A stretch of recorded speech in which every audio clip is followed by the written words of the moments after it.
Jennifer, I'm just being a goof. Come on. Okay, thanks, Jason. All right, well, welcome to the January edition of the program coordinator meeting. You will get to, do think that this meeting might go a little long, so I did added an extra half an hour to it. But I want to say thanks for being here. WSU Extension programs are available to everyone, and we're glad you could join us today. Extension is the front door to WSU. We extend non-credit education throughout the state. We empower people, organizations, and businesses to solve local issues. And WSU Extension is recognized for its science-based education, educational programs, and collaborations that we have with our community partners.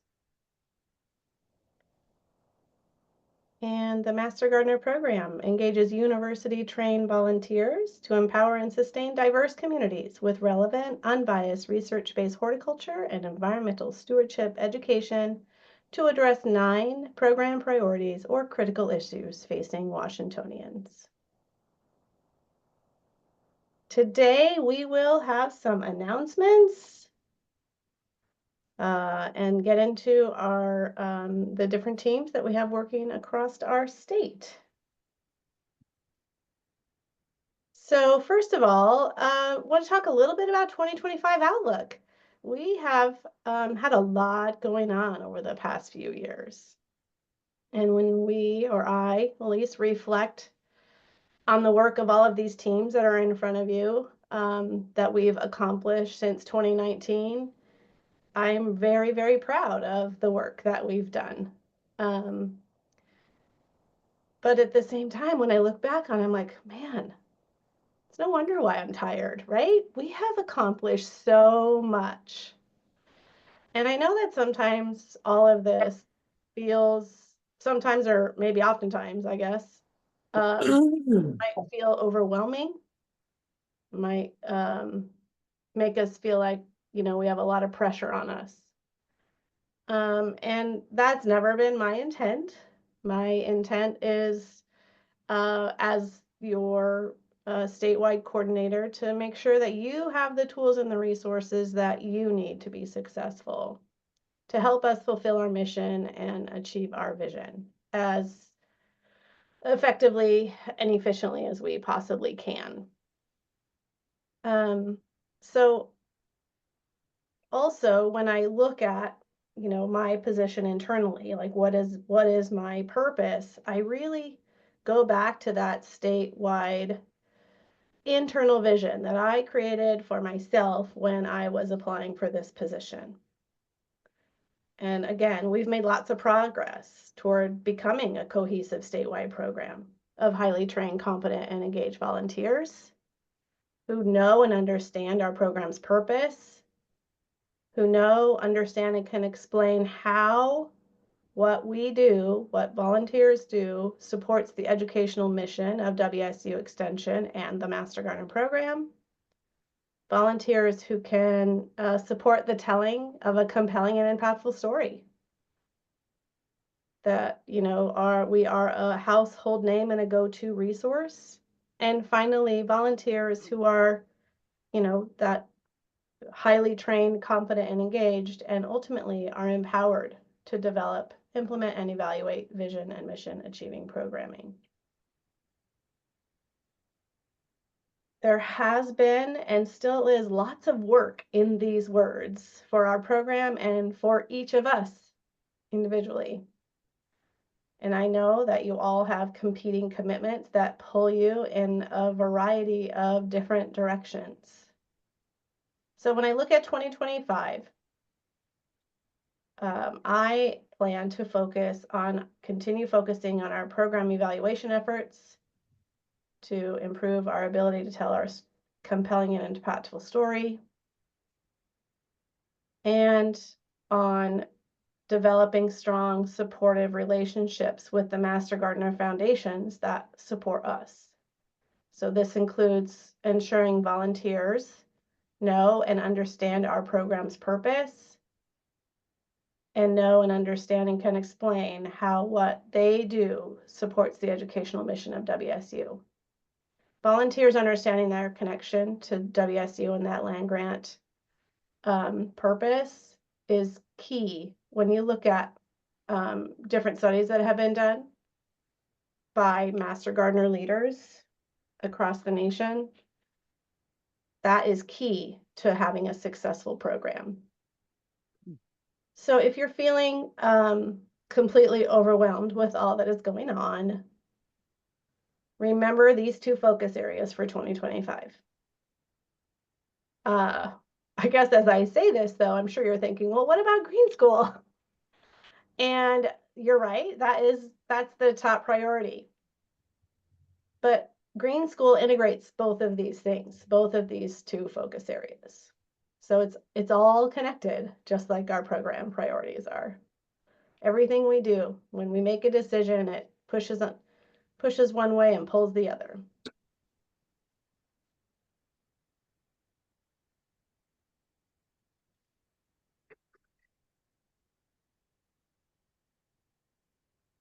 So next announcement, Northwest Flower and Garden Festival, coming right up.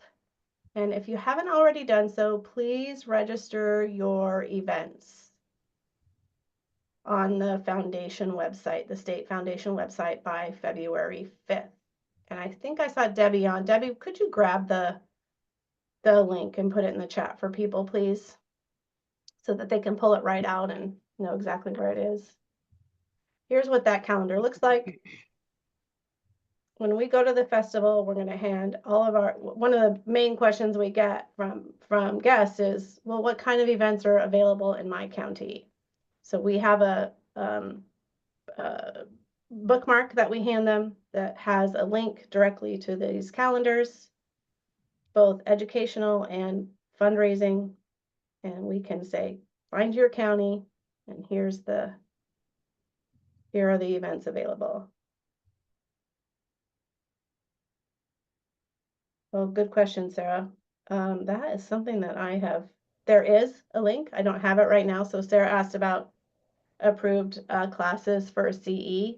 It's actually on their website. They have it listed. So yes, I saw that, Sarah. So they have it listed on their website this year. Maybe Debbie, if she's. Yeah, it's actually under the volunteer resources and the Northwest Flower and Garden Festival. It's one of the links, but I will put it in here. Okay, great, thanks. And Erica said she submitted some events. She's wanting confirmation that they were submitted correctly. So what happens is, once those events get submitted, Debbie has to input them. It's not an automatic thing. So my suspicion is they're there and Debbie hasn't had an opportunity to grab them and post them. I'm caught up on everything that has come in so far. So yeah, let me grab that link and check I know that there are some King County events that are listed. So what about Clark? I believe I got those too. Okay. So I'll put that link in here. Great. And then the 2025 WSU Extension Master Gardener Advanced Education Conference Planning Committee has been organizing the event for September 26th, 27th, 2025. And it will be virtual this year again, but we have incorporated feedback from attendees that over the last couple of years, and attendees would like to have, they appreciate the opportunity for that virtual learning, but they miss gathering with others, their fellow volunteers during the conference. And so last year, a committee of volunteers met a few different times with Deborah Hansen out of Stevens County, and she leads the WSU Extension Distributed Conference Model. And so we met with her, I never did, but volunteers met with her and to get some ideas on how can we offer like a hybrid version of, distributed model version of our AEC. And so we've come up with a plan, and I want to share that with you today. And really, what we are proposing, what we're calling shared learning experience gatherings on Friday, September 26th.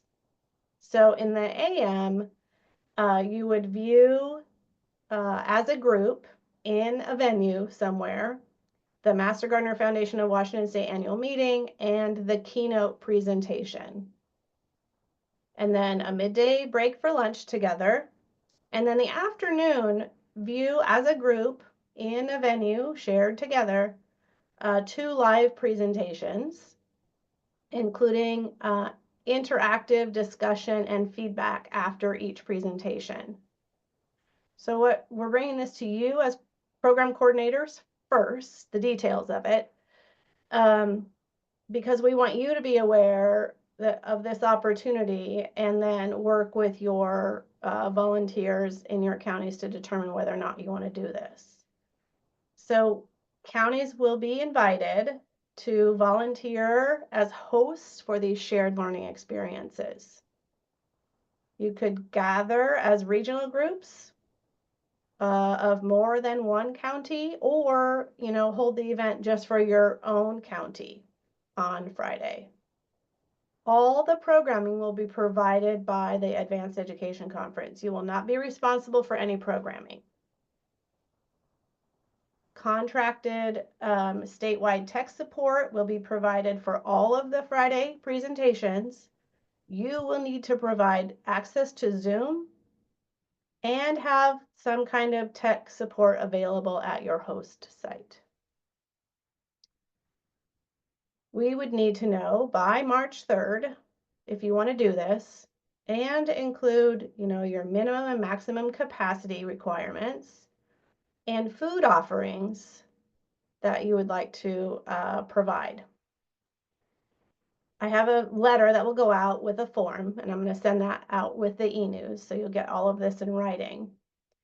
But if you decide to do this, each person who registers for the conference and wants to do the in-person session will have a $20 fee added to their conference registration. That fee will be passed directly to the host to help offset your costs. The conference will the AEC conference, you won't have to handle any of the registration. We'll do all that for you and send you the names of the people who will be in attendance. So again, I have a written letter, and I have a form for you to fill out with the details, and we need a response by March 3rd. Mary, I see you have your hand up. Thank you. So a question about that $20 fee, is that going to be directed to the program or to the foundation? If we're purchasing food, that's complicated to do with WSU funds. So I'm just curious how that. Either way, however you want to do it, right? That's part of what we would need to know. So if you want to do it as program, you can do it as program. If you want to do it as foundation, you can do it as foundation. Okay. Thank you. It is complicated to know, like to purchase food with your P card without having the list ahead of time. But yeah. Okay, thank you. Mm-hmm. Sarah? Yeah, I've been thinking a lot about AEC with regard to Green School and worrying that they're going to undercut each other. How are we messaging that Master Gardeners can purchase at a discounted rate the Green School, and that also AEC is a valuable event for them to attend? I guess I'm just curious whether we think there's going to be any interplay between those two. Oh, I'm sure there will be, and I've been thinking about it too, but I don't have any good answers for you. My first response is let's make it a win-win, right? They're different things. I actually was thinking about this last night. or I don't even know, maybe it was 3 a.m. Who knows when I was thinking about it. The Green School will be offer more in-depth trainings on specific subjects, right? Really get into more of the nitty-gritty. The AEC is more, I would say, application of the subject matter. So they're similar but different. And then in terms of publicizing, when we get to the quality resources team, I will give you a Green School update on that.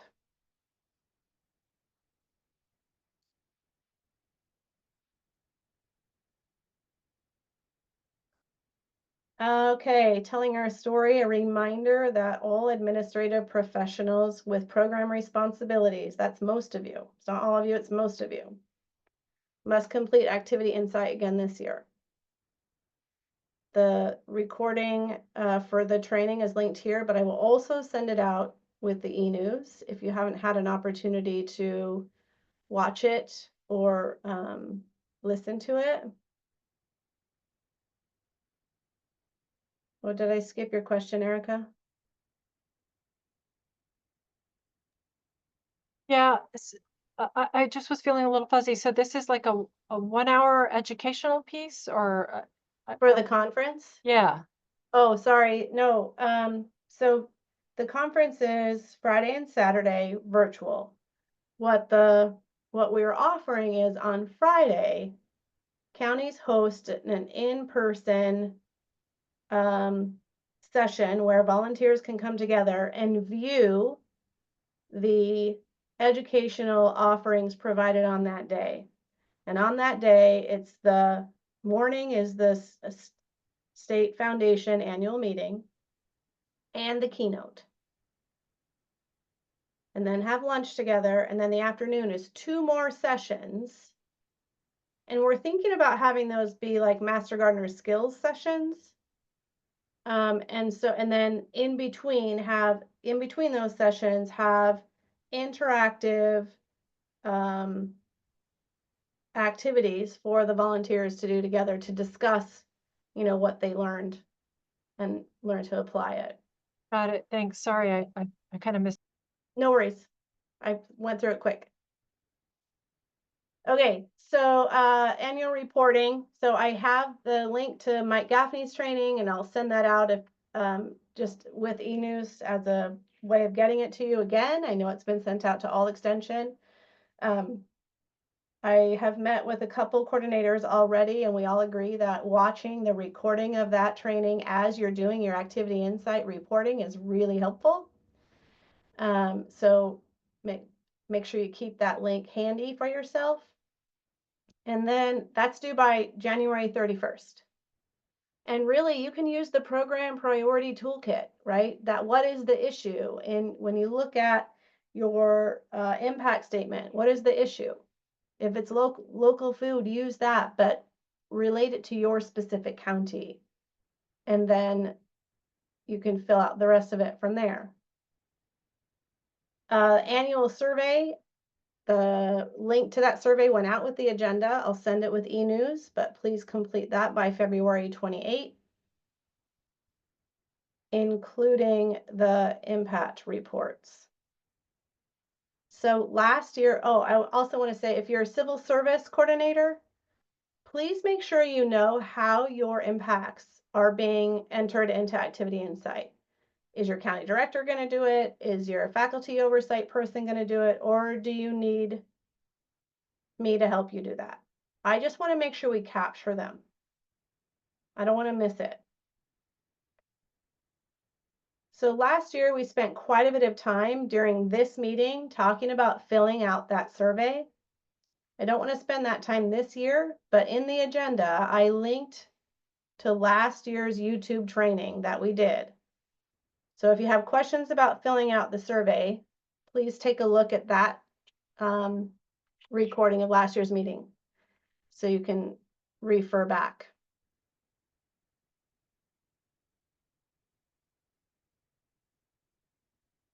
Which YouTube link, Aaron? the training for Mike Gaffney's training?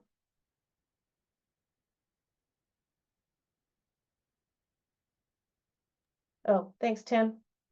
Okay, whew, it's a team effort. All right, so again, I will show you though this worksheet, and I'm gonna send the worksheet with eNews, but this is the same worksheet we've been using for the last few years. And I went through it last year when we talked about how to fill this out. But what you've been filling out has really helped us in completing our 2020 and our impact reports. So the survey data, survey responses inform the data, and impact worksheets inform the narrative. So your evaluation efforts really show us the difference that we make for the people who participate in our programs. And then the public, you know, they also inform the public value. That is, you know, the difference we make to people who don't, to the general public, you know, to the people who aren't participatory in our programming. So your important deadlines, January 31st for Activity Insight, February 28th for the Qualtrics survey and impact reports on that worksheet.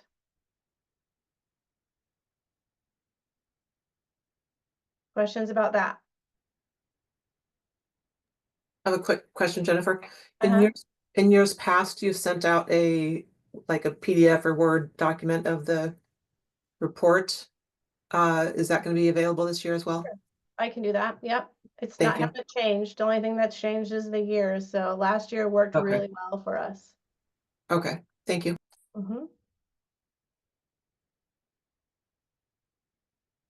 Okay.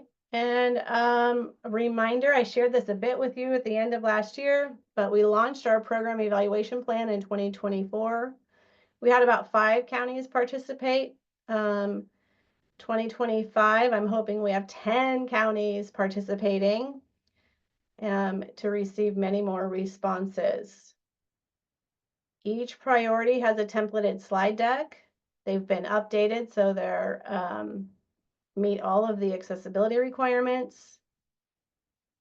So I'm asking you, when you work to do this for 2025, plan with the end in mind. I've heard some feedback that it's difficult for volunteers, for you as coordinators, to figure out how to include the key points in our presentations that relate to our program priorities and those, you know, required slides that we have to have. You know, we have had a hard time getting our volunteers to accept that and adopt that and figure out how to make that happen. So the Telling Our Story team has been working on ways to help you incorporate the learning objectives as simply and as easily as possible. And one of those ways is through a example use of the slide deck. And Caitlin in Pierce County helped us do that. And I'm going to turn it over to Caitlin. She can kind of walk you through what she did. Thanks, Jennifer. Yeah, so as she mentioned, we kind of just wanted to provide a demonstration for the volunteers because we know that asking them to incorporate these slides into their presentations might make some of them a little bit nervous. Some people might not know how to talk about some of the specific slides. So we went ahead and I used one of the templates that Debbie put together. So I did mine on local food. And I put together, it's about an 8-minute long video that the volunteers can watch and just kind of hear how I speak about the slides and incorporate them. And hopefully they can start using them in their own presentations as well. Jennifer, were you planning on showing the video or just talking about it? Sure, I'll show a little bit of it to give you an idea of. I just didn't know if you wanted me to pull it up or if we were just. I have it handy here, so I need to make my settings.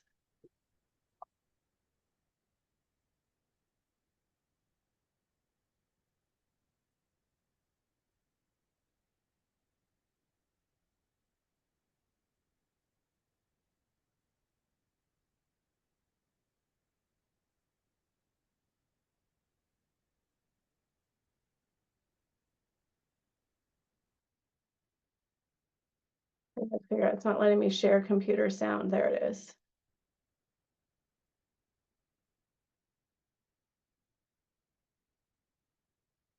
I'm going to, can I get a thumbs up that you can hear it? Hello, my name is Caitlin May, and I am the Pierce County Master Gardener Program. So we did a quick introduction. I want to Just get the bigger picture for our community members, for decision makers, maybe community partners that we work with. And it's really kind of the key to ensuring that our program is supported, that it grows, and that it thrives. So today in this video, I'm going to just pull up a very short slide deck. It's going to include some slides that we are asking all of our volunteers to start incorporating into their presentations. And so I would invite you just to kind of listen and hear how I speak about the slides and start thinking to yourself about how you might be able to start incorporating them into your own presentations. So with that, I will pull up my slide deck here.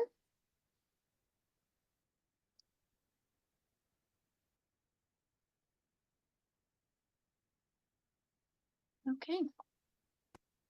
Hello and welcome. My name is Caitlin May. I am a WSU Extension Master Gardener volunteer. And today we are going to be talking about growing tomatoes in the Pacific Northwest. To begin, I just wanted to take a moment and say welcome. We are so glad that you are here with us today. Whether you have been a part of an extension program before, or maybe you've never heard of extension, whether you are an avid gardener or maybe you've never gardened a day in your life, whatever background, identities, and lived experience you are bringing with you today, please know that this is a space for you to learn. And as we like to say, extension is for everyone. So thank you for joining us here today. I wanted to just briefly contextualize the source and the purpose of this presentation, aside from the obvious, which is to grow healthy tomato varieties in our region. But WSU Extension is really the front door to the university. It extends non-credit education to people throughout the state. Extension empowers people, organizations, and communities to find solutions for local issues. And we do this through science-based educational programs like the Master Gardener program and collaborations with community partners. Extension creates a more resilient community and a more resilient Washington overall. So your presence here today is a part of helping us with the work that we are doing to achieve these 4 pillars. One being creating an adaptable workforce, providing a secure food supply system, helping to maintain sustainable natural resources, and supporting thriving, healthy communities, families, and individuals. As I mentioned, the Master Gardener program is one of those educational outreach programs that is situated within Extension. So we are WSU volunteers that are trained to provide our communities with research-based horticultural information. And the educational outreach is focused around 9 interconnected program priorities that you can see here in this graphic. And the information that we provide within these priorities really are what lead to a healthier group of people in our community and a healthier planet overall.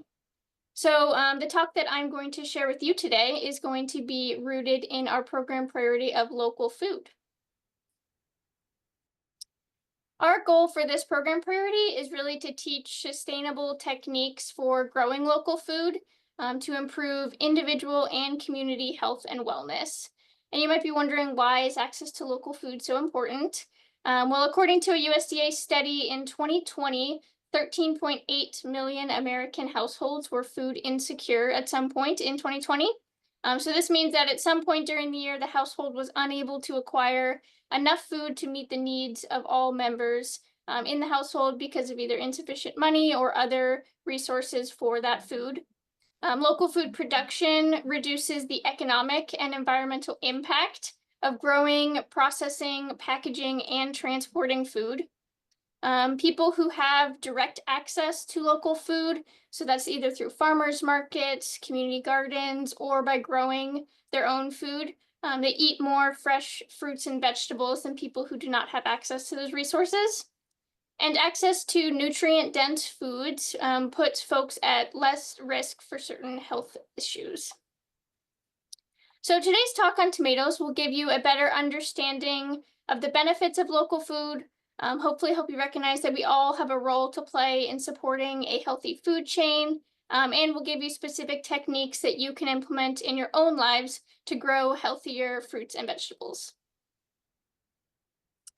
Okay, so let's jump in and talk about tomatoes.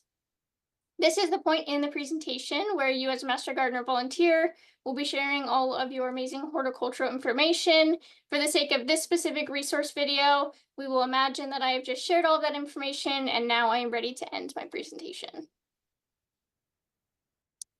Thank you all for attending today and listening. I would invite you now to please take a moment and just share your feedback with us on today's presentation. We have a short survey that we're asking you to please fill out. It can be accessed by scanning this QR code here on the screen or by typing in this URL to your phone. And this feedback is really helpful to us. It informs our talks, our the way that we build the program, and it really just helps us make sure that we are serving the community as best as possible. So we thank you for taking a quick moment to fill out that survey. And at this time, I will gladly invite any other questions. If you have any other gardening questions throughout the year, please feel free to contact our office clinic. I have their contact information listed here. And So just an example, something you can share with volunteers in your counties.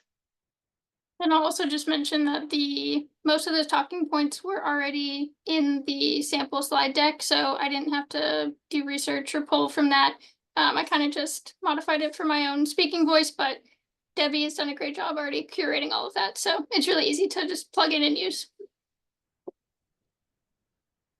Questions for Caitlin?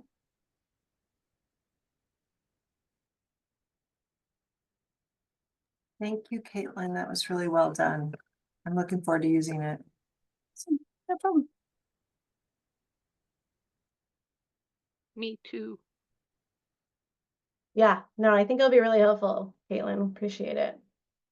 So before I jump into Green School, I want to give you an update on the Endowed Chair campaign because I realized I forgot to do that earlier under announcements.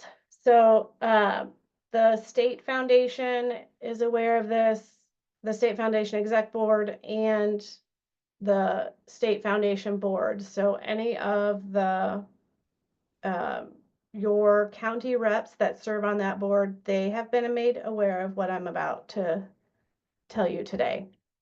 So on December 20, 2024, the Extension Master Gardener Program and the Master Gardener Foundation of Washington State met with the Wendy Powers, Connors Dean, and our Connors Development Officer, Jim Smith, to discuss the status of the Master Gardener Endowed Chair campaign and its $1.5 million target.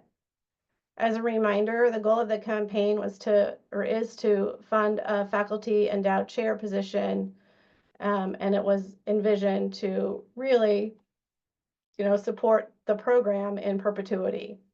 Identify training opportunities for current Master Gardener volunteers and attract new Master Gardeners, equip Master Gardener volunteers with the latest science to effectively educate community members about horticulture and society issues, engage volunteers in research opportunities in their local communities, and represent the Master Gardener program internally and externally to WSU. Unfortunately, we are not reaching our fundraising targets, fundraising benchmarks. I don't think that's news to any of you. And our messages about the importance of the campaign are not resonating with our constituency bases. So a total of 238 donor households and organizations have contributed 667 gifts to the fund. So it's the same households donating multiple times over. The total fund is sitting at $162,000 right now, a little more than that, with the largest single gift being $25,000. Through the Cougs Give initiative, 264 donations were received, generating a total of $52,088. And then the 5 for 5 campaign engaged 17 identified donor households, resulting in contributions totaling nearly $10,000, just over $9,000. So again, we're not reaching our fundraising targets, and the messaging about the importance of the campaign isn't resonating.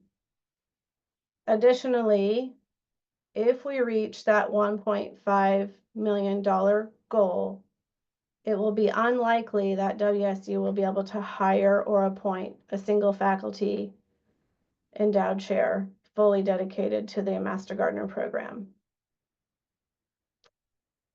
It's also important to note that the money raised to date and that we will continue to raise will stay with the Extension Master Gardener program in support of the WSU Extension Master Gardener volunteers. Even though that news about not hiring is hard to hear, we're not giving up. When I shared this news with a fellow volunteer, actually, I also shared the news with my advisory group. Someone on that advisory team said, "We tried, we were unsuccessful, it's life. It was a valiant effort. What matters now is what we do next." So that was like a breath of fresh air to me, because this has been hard news for me to sit with and work with the state foundation and our Connors development and deans to determine how are we going to message this? What are we going to do?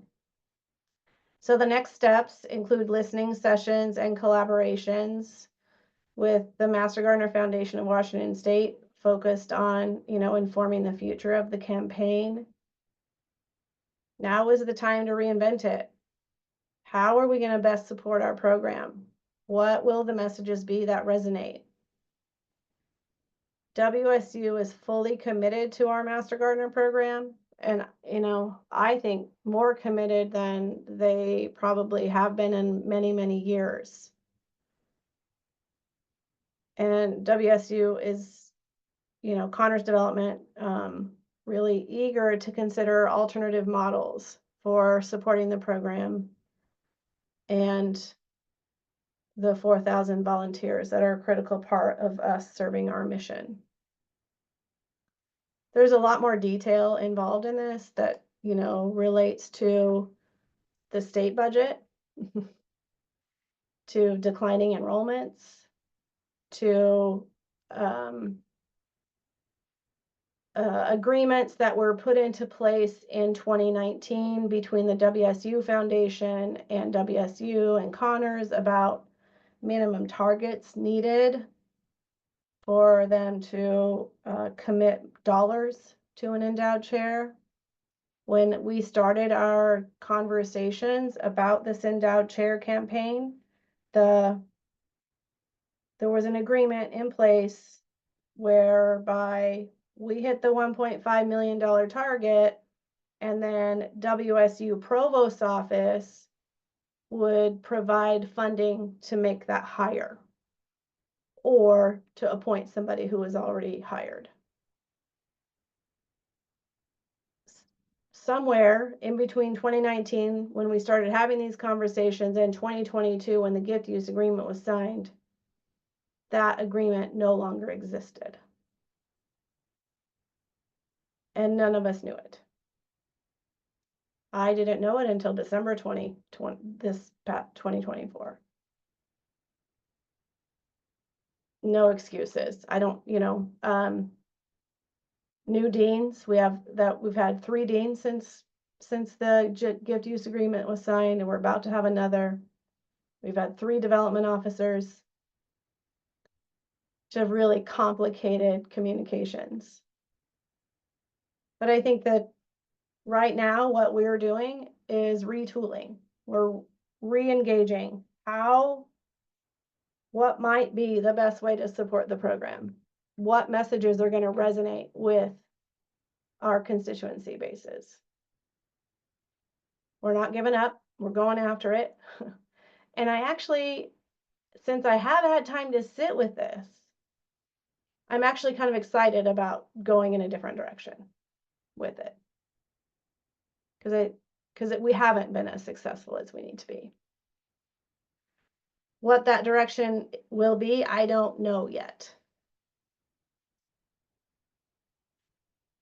That's what we'll do, those listening sessions and get input from volunteers and the state foundation. And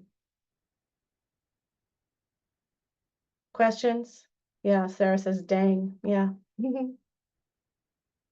Yes, best ideas come out of course correction. I totally agree.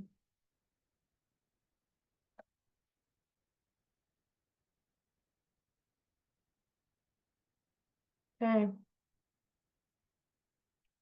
So if you have questions, there is going to be a letter coming out. We're working on that letter right now. It says much of what I said already.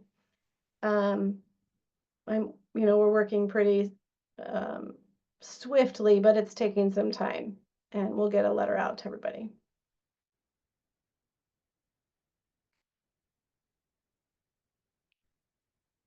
All right, so now I'm going to start sharing my screen again.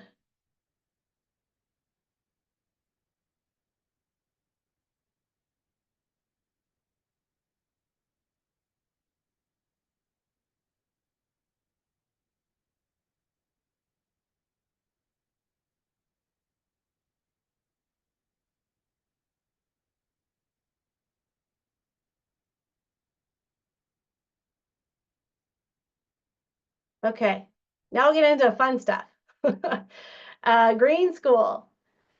So you'll have some updates here for you today, and we'll talk about application process. You'll see what WSU Connors Marketing calls a word mark. It's not a logo, it's a word mark.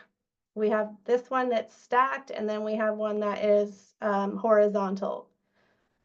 I did upload it into the Green School working document, so you can pull it down and use them.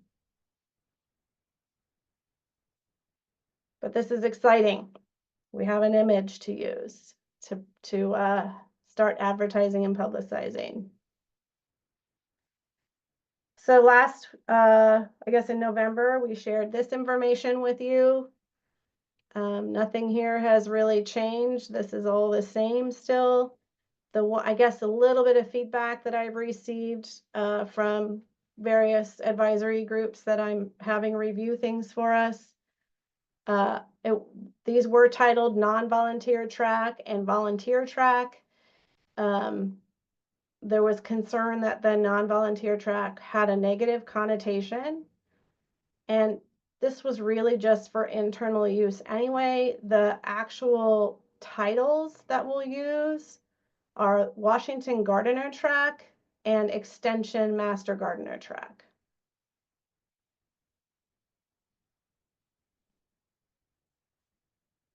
And then, so again, here it's going to be online using Moodle with Zoom sessions where we'll have an opportunity to review the subject matter and do a Q&A. We did adjust things based on your feedback from last time, and I'll get into that in a little bit when we talk about labs. But you'll see that we reduced the number of lab hours quite a bit. And when we say over 52 weeks, it's potentially over 52 weeks. It really depends on how you manage your labs in the internship in your specific county, and you get to be flexible with that.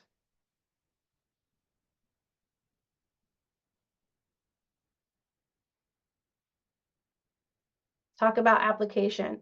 So really, it's not going to change a whole lot from what we do now, except the timing, right? So the application period will be July 1 through July 30.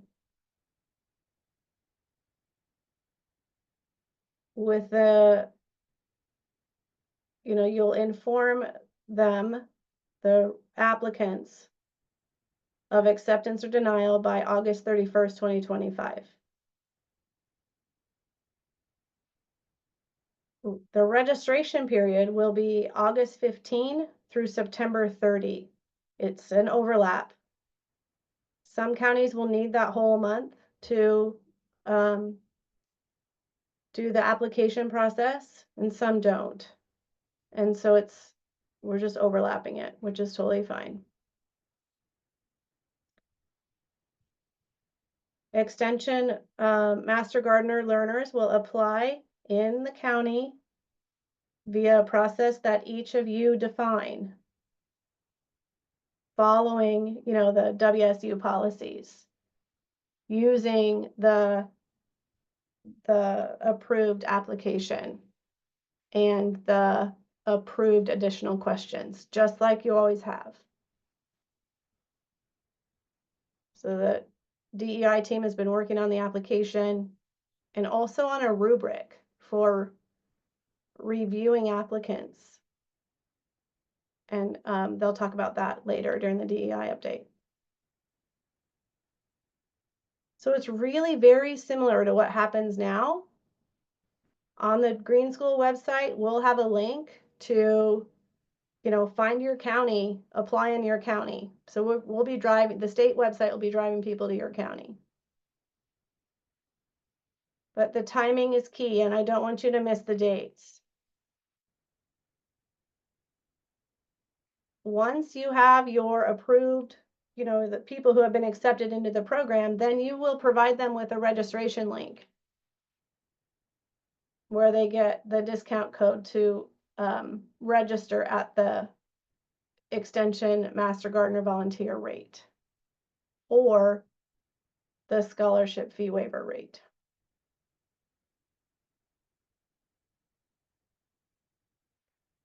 That makes sense?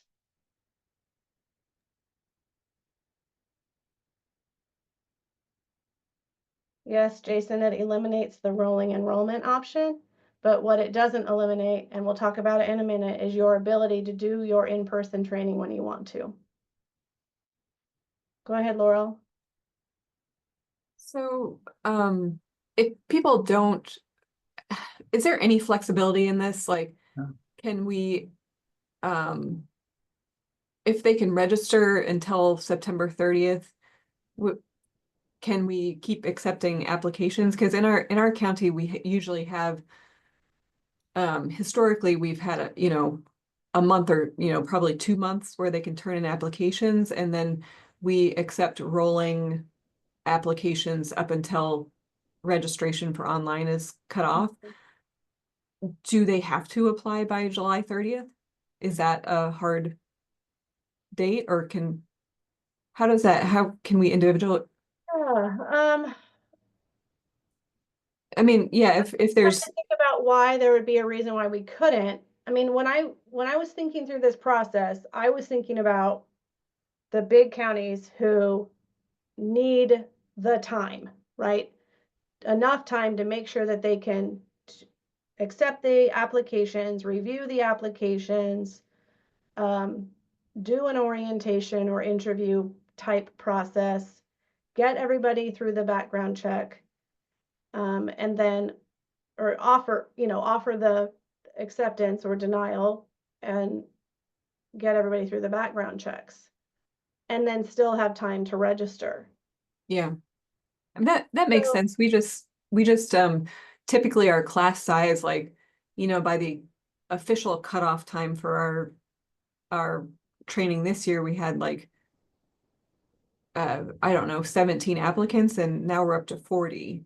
So we can literally double our Yeah. class size. We're not worried about turning people away. Right. Yeah, so I can't think of any reason right now why we couldn't do it like that, why we couldn't open that registration or the application period up.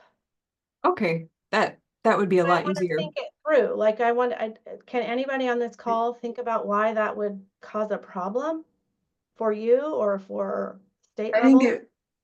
I think it would be helpful. Sorry, Rachel had her hand up. Go Oh, ahead. go ahead, Rachel. Sorry, I didn't see that. Sorry. I was gonna also say, yeah, kind of to piggyback on Laurel, like one of the things for us is like we have fair in August, and that's like a huge marketing opportunity for us. So like it would be really great if I could even take applications to fair.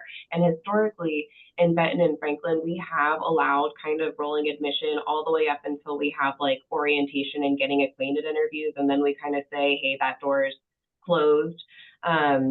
You know, so for me personally, I like to have that little bit of flexibility, but I can certainly understand for, you know, maybe like King or a bigger county if that's complicated. I like that little bit of wiggle room if possible, for sure. Right. Man, you guys are nice. I never did last minute applications. I thought it was too much of a pain in the butt. Do what? What did you say? I said, you guys are nice. I never did last minute applications. Oh, yeah. It was too hard.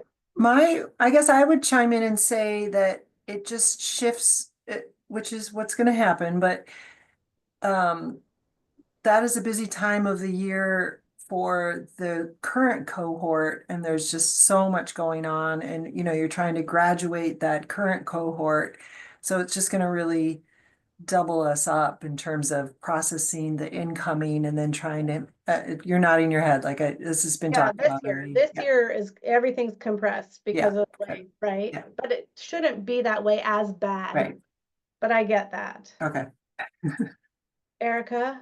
Well, if the registration portal is either open or closed for everybody, I would not want to be receiving applications after July 30th. But if it's just open for some counties, I don't see a problem with that. Yes, and you could close yours down on your own site, right? Some of the language on our website will say something like, on the statewide Green School website, will say something like, if there is not an application available on your county site, that means they're not accepting applications right now. In a much nicer way, but that, yeah.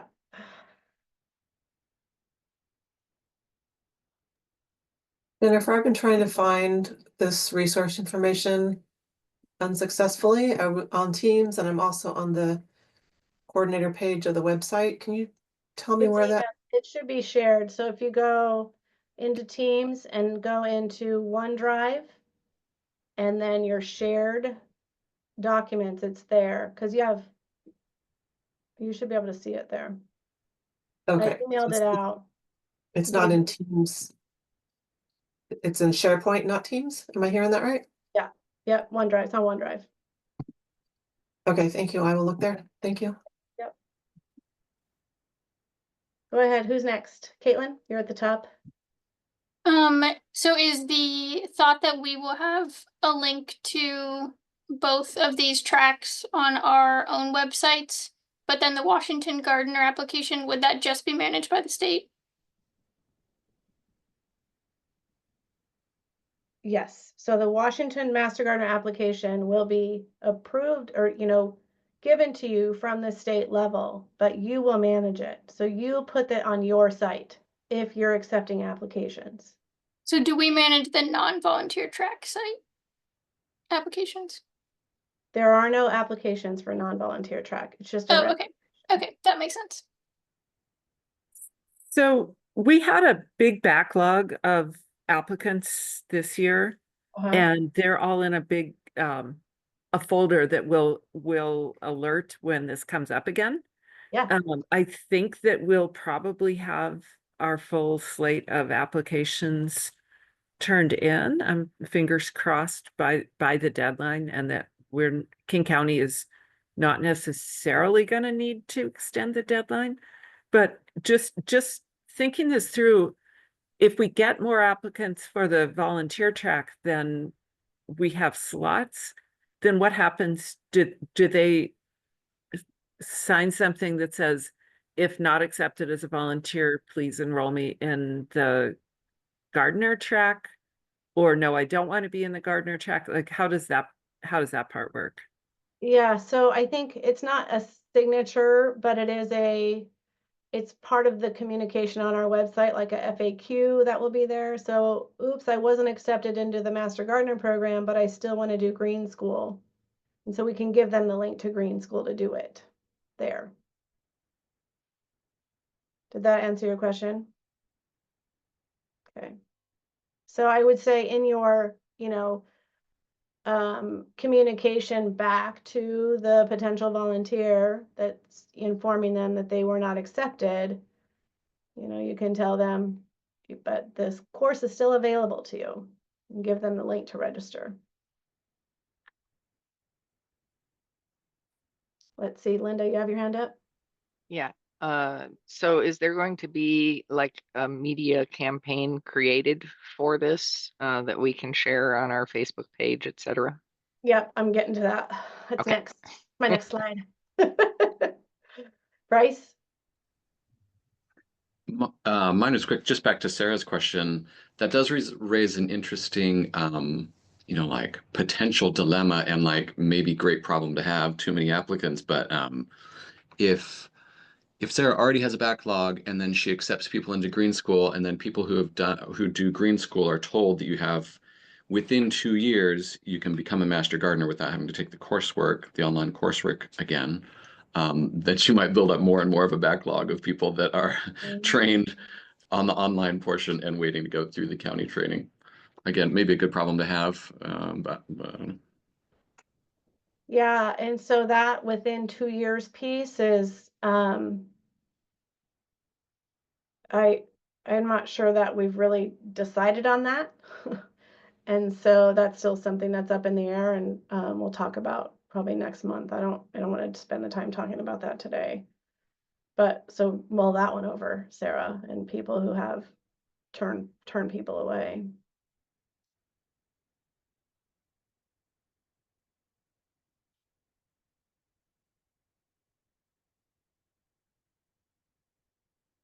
Yeah, so the marketing, I'll get to that in a second.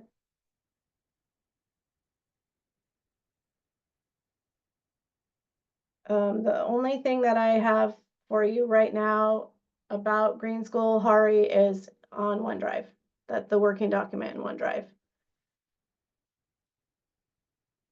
The first round of our web pages are being reviewed. So we're getting there on that.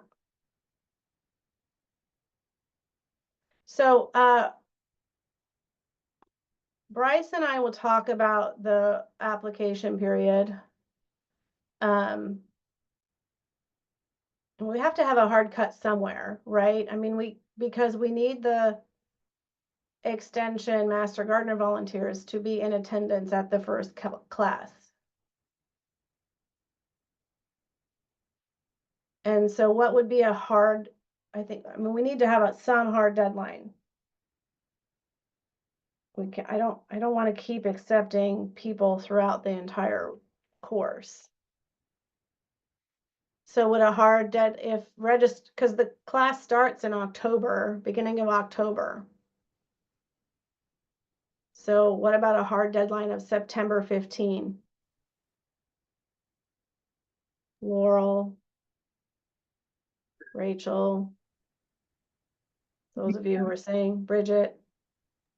The number of things that have to be done includes background check and getting them up on the site, the learning site. Well, they have to register. They have to do the background check.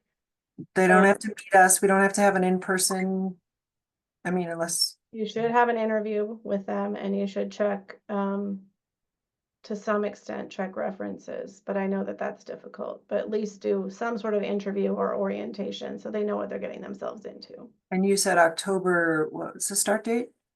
I don't have it off the top of my head. October 5 October. or something like that. Okay. Well, that seems tight to get all that done, but Yeah, Laura, or Jason what are you thinking, Jason?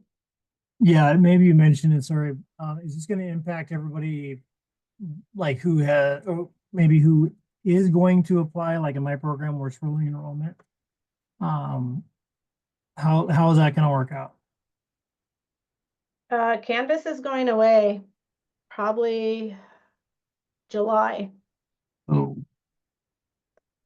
end of July, for new registrations, right? And so, I mean, people who are in the course right now, they'll still have access through the end of the year. Okay, But we won't be able to take any new registrations. okay. And this is gonna take effect. I just saw the slide, sorry. October Yeah. 2025 is when the class starts. Okay. I should probably stop taking applications. Or just tell them to wait and talk, you know, the July and apply then. Okay, Or, right, I mean, you can manage it how you want to manage it, but Mhm. we're switching. They need to understand that we're switching training models. okay. Okay. And then the other thing, the costs, is it gonna change since we don't have Canvas? Yes. You have to pay that 85, okay. Do you know Yeah, the cost the yet? working document, Jason, that I shared with you has all of this information in it. Okay, I'll look through it, I'm sorry. That's okay. And then when we met in November, December, I shared all of that information too. Okay, sorry, short-term memory. It's okay. It's a I'll check lot. it out. It's a lot to take in right now. Yeah, thanks. Laurel? I think, you know, for me, I say the September 30th should be the hard cutoff because that's the last day they can register, and they can't register without us, you know, saying here, register. So I think in our counties, we should set a deadline on a county basis where we know we can, you know, get what we need from them by that September 30th deadline. Does that sound fair? How can you, if they give you an application on September 30? No, I'm not saying that. Sorry, I misspoke, but to me, the hard deadline there is registration closes after September 30th. And so us coordinators in the county, we need to have our act together and have these, you know, only give the link out to those folks who, you know, have done whatever they need to do for us by that time. That's what I'm saying is you don't need to set a different deadline at the state level. You just say, hey, nobody can register after the 30th. So at the county level, you need to make sure that you're only accepting people who can reach that goal. So what I hear all of you, and I want to do my best to be as flexible as we can be on this. I want to talk with my counterparts in Colorado. They reiterated many times over about hard deadlines for this, and I want to understand why. I don't want to put us in a situation where we wish we were not. So I want to understand why they have that hard deadline. And then from a marketing and publicity standpoint, Laurel, I also think about, okay, on our statewide website, we need to be able to provide hard dates so that people understand what they're expected to do. And so I would need to think that through as well. Lauren says September 1st. Rachel said August. Yeah. So let me think it through some more. And I want to hear what Amy, go ahead. We do our training every other year. Yeah. And so I sort of anticipate some issues with that is when they register for the non-volunteer track, they're doing that through the state website, right? And you have no responsibility for them. Okay, so then when they, I can people here who are wanting to become master gardeners on their own, signing up for that non-volunteer track, and then wanting after that to become a volunteer between, you know, so if somebody has taken the online course and applied to become a master gardener, I'm just kind of, that's a point of confusion, I guess, for me. Yeah, and so Bryce touched on that a little bit, and so when he said like in Colorado, and I think we're gonna wanna do this too, but I haven't really spoken with all of you about it. And this would especially benefit those of you who only train every other year, is that if they take green school, the non-volunteer track in 2026, but Amy, you don't train until 2028.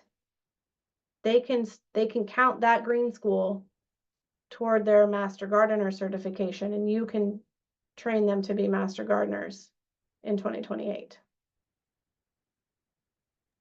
Okay, thank you.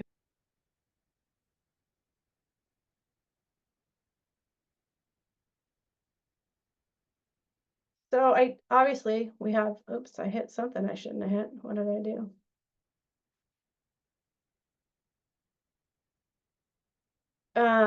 We have, Bryce and I will have some discussion. I want to visit with our counterparts in Colorado.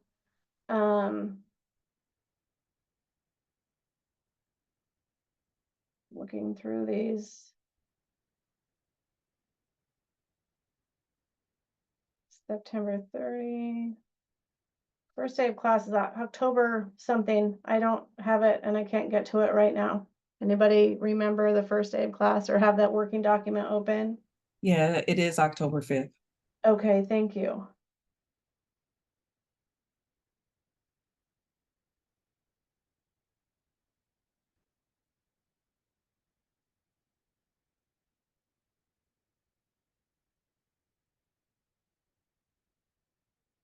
Ends end of February, Caitlin.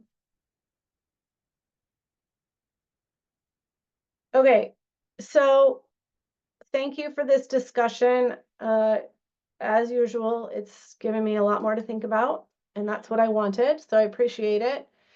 Bryce and I will continue this conversation and visit with Colorado and come up with another proposal.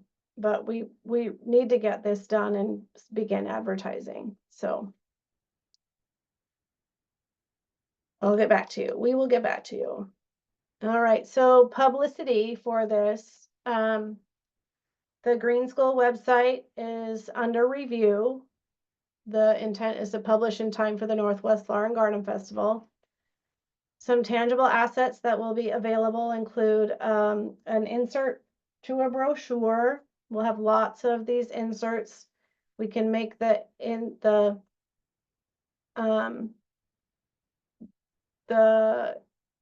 oh shoot, Debbie, what's it called? When we put it up on the website so people can pull it down and print it themselves.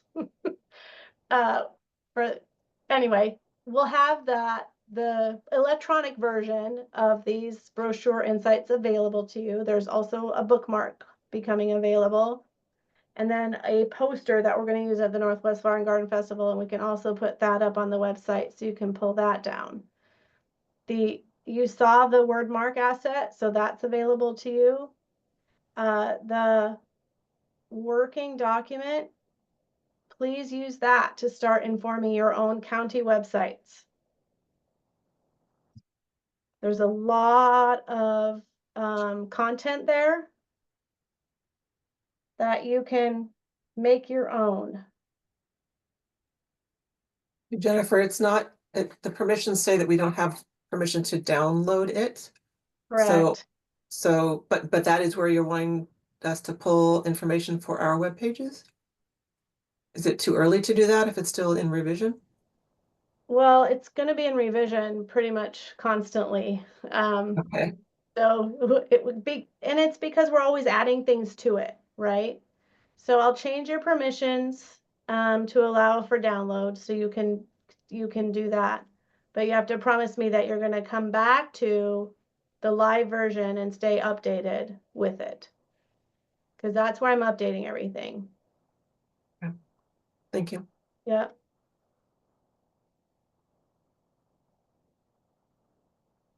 So you can start crafting your county-based sites. Connors Communications is going to do some social media for us. They're going to post some stories in the WSU Insider and Connors News and Extension News. We will have at the program and foundation level some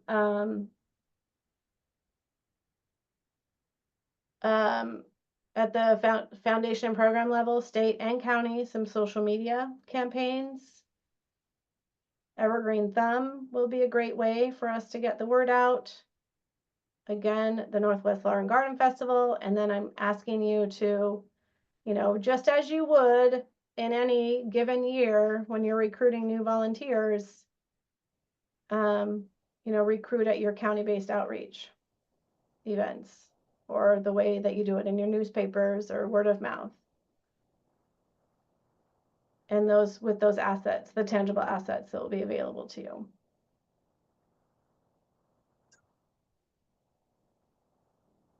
So Erica says, the content is complex and overwhelming. Would love to see someone come up with a good template for how to advertise on the web. So Debbie is working on our state website right now, and then for Green School, it's under review. And then we, on our state website, we have a page about, you know, how to become an Extension Master Gardener volunteer. So we'll update that as well. And Debbie, remind me, is that a page that filters down to the counties that are already on our websites on the new Gutenberg editor? So there is a link that takes you back to the state website page that lists all of the counties and the links to them.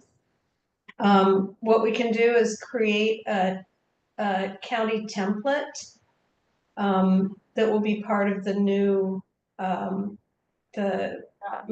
they migrate to the new website platform. Okay. They would have that template available. Okay. And then I think maybe a good way to get an idea is go to the Colorado County-based websites and see what they're doing to advertise on their websites to get an idea. Do they advertise for both simultaneously? I don't know if they do in the counties or not, but they do at the state level. Mm-hmm. Because we're trying to drum up support for both programs. Yes. And we're trying to introduce the idea that there are two programs under one name and that they're different. And I'm just struggling with how to get them both on there effectively. Yeah, and I think once you see the work that Debbie's doing, it's going to be easier for you to visualize how that might happen. Debbie, do you want to share kind of what you have going? Yeah, the Green School website. Yeah. And then while you're pulling that up, I think Sarah had a question. I was just gonna say, I think that I've been talking to people about that we recognize that a lot of people are really excited about the content, but are not able or not in a place in their life to volunteer. And that it's the same amazing content, but without the volunteer obligation at the end.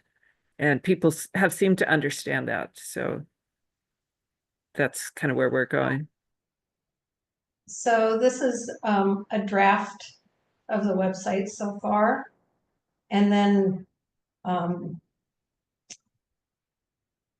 you know, it takes and I'll probably change this to just say Washington Gardener and take out the volunteer, non-volunteer references. And then we have frequently asked questions. And you know, what is the difference between the programs, pricing, format, and let's see, and this is, let's see. So, yeah, and then we'll have a page for the non-volunteer track. Tell about it, tell the schedule, and frequently asked questions again. And then,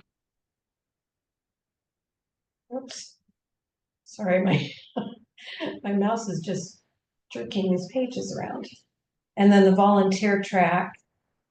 And these are all draft. They're still being reviewed. There will be changes made.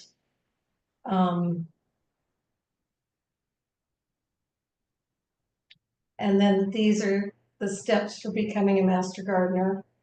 And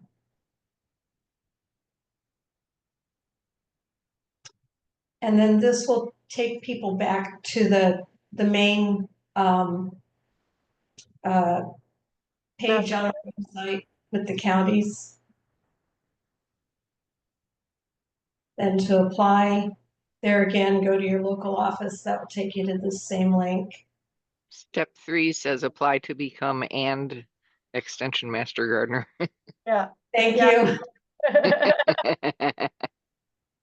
Like I said, it's all draft. There will be changes. Thank you. I'll do that one while I remember it though. So it's got all the steps here for becoming a master gardener.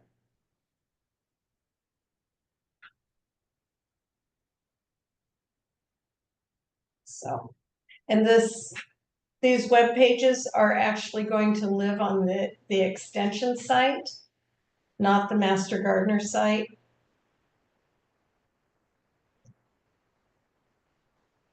So, Thank you, Debbie. mm-hmm. Jason, correct. So volunteer and non-volunteer track folks will learn concurrently. Thank you. And correct, Erica, to an extent. Yeah. Mary, another question.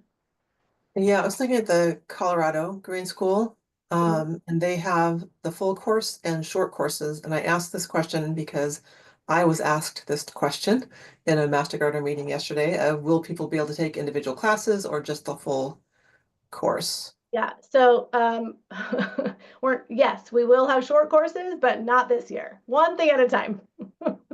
Thank you.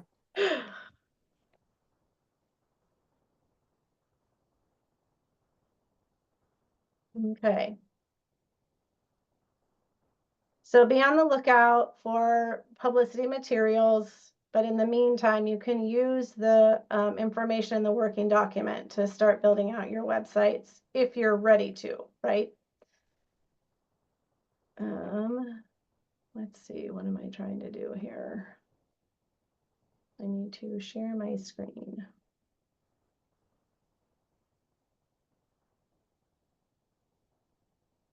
Planning for labs. So last time we came together, we shared, the workload that we expected.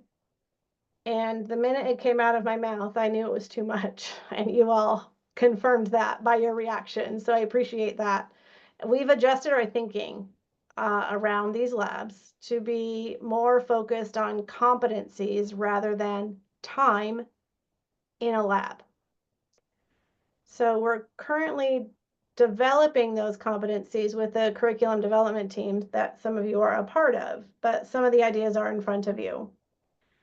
We went this direction, or we started moving in this direction because of some of the things we talked about earlier. Each county is so different and can ensure that volunteers have the competencies they need to be successful extension master gardeners in a variety of ways.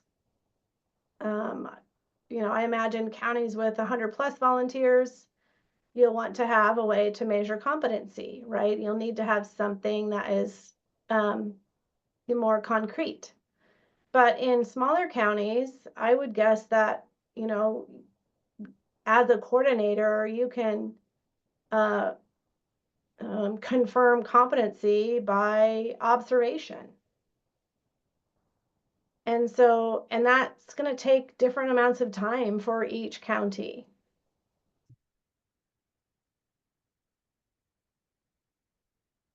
So we're not completely prescribing in-person labs. We feel like 20 hours, is reasonable. But at the same time, I don't think we want to require that.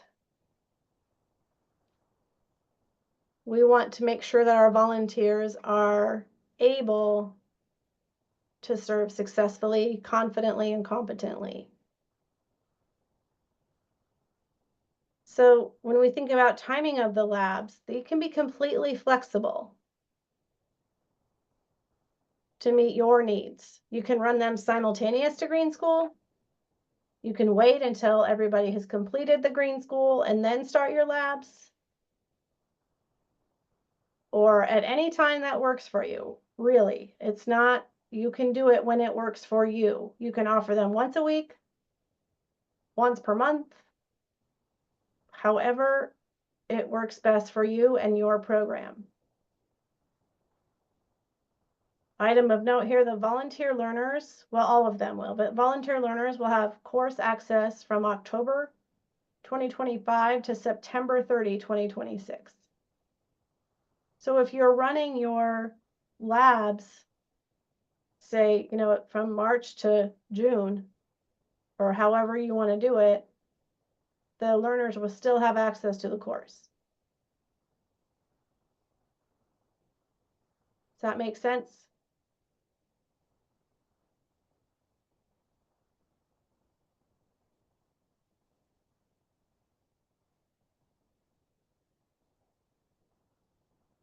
All right.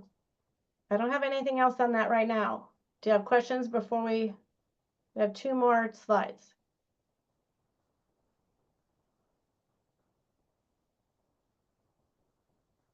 Okay, so I spoke a little bit ago about the work of the DEI team. Reminder that we did update the application going into this application year, and now I'm going to turn it over to Sarah, and she's going to give you an update on where the team is at for developing a.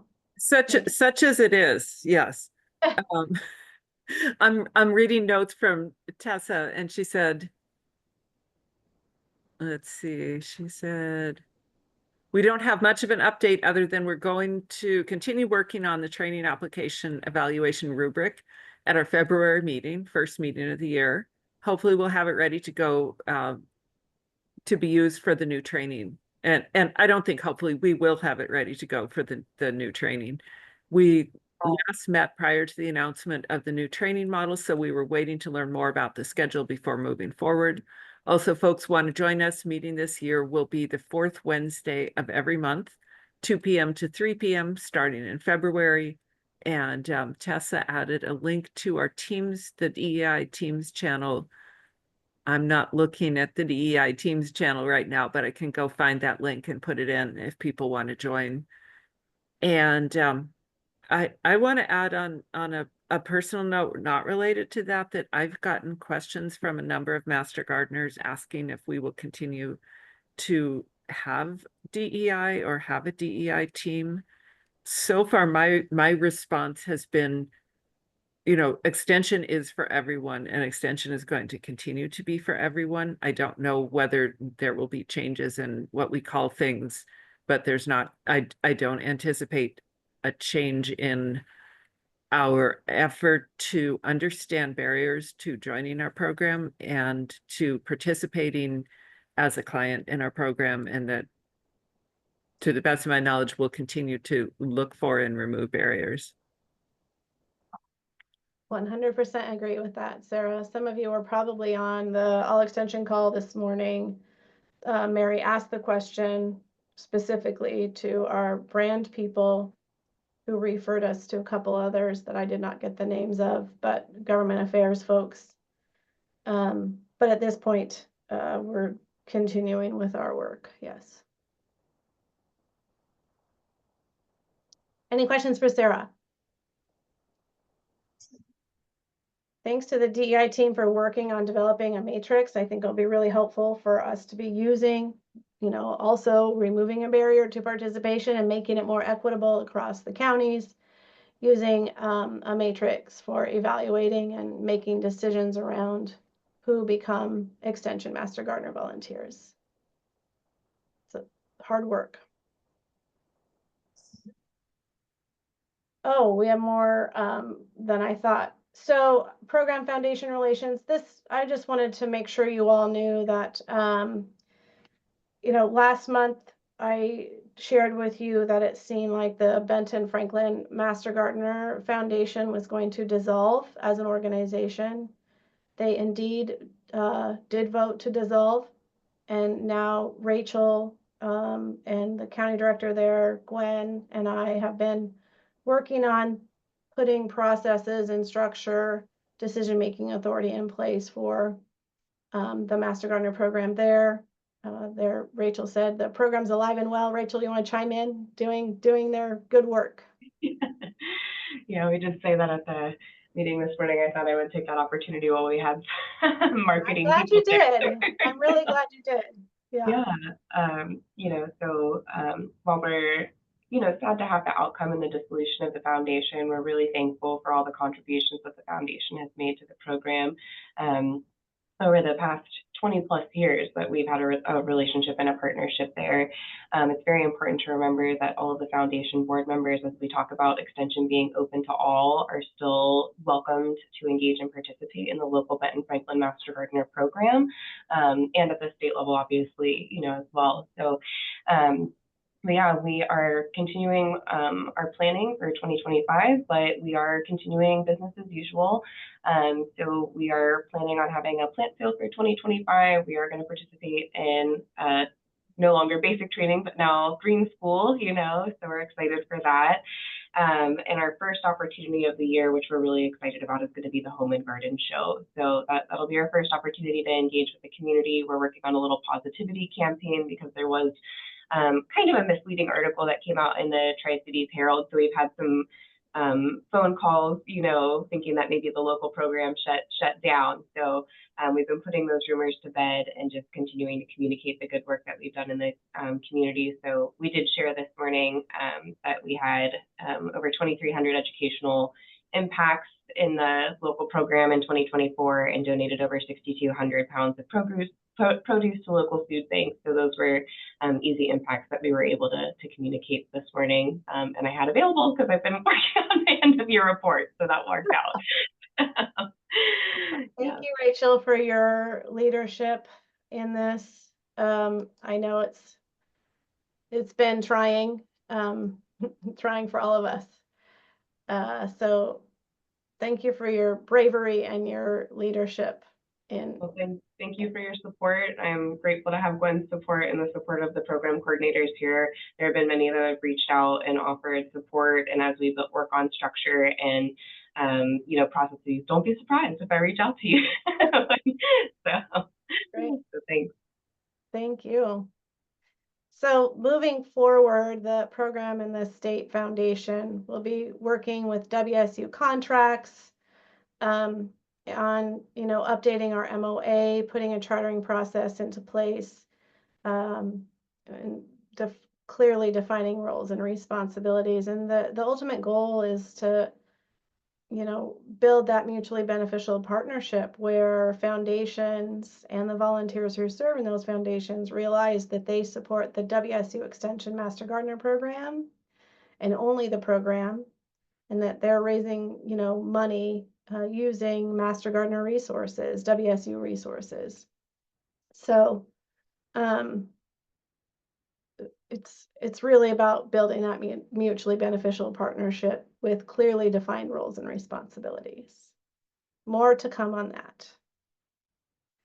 Finally, a quick update. There's been some conversation, confusion, questions about the difference between the MS365 adoption and the UFW project. So the MS365 is for programs. It's for you, the WSU Extension Master Gardener Program coordinators.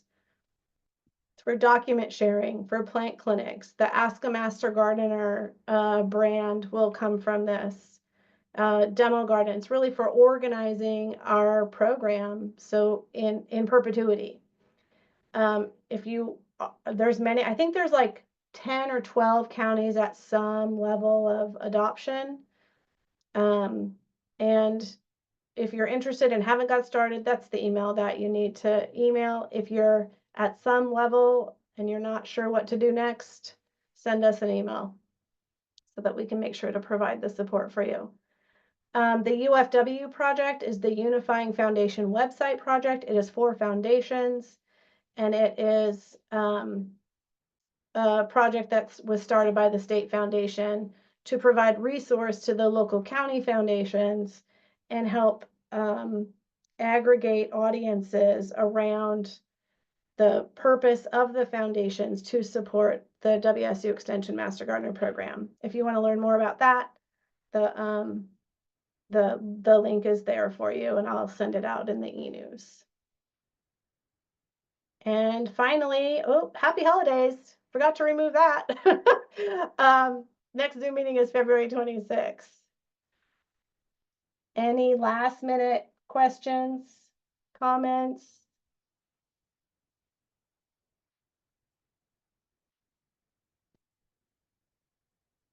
Thank you all. I appreciate your candidness and, you know, directness with the green school, right? We need to make sure we get this right. And I want to make sure that we're serving you in the best way we can and that we are serving our communities in the best way that we can. So I appreciate your comments, your thoughts, your input, and I am certain we will have a great product to share with our communities across Washington. Have a good rest of your afternoon, everybody. Thanks for staying with us. Bye-bye.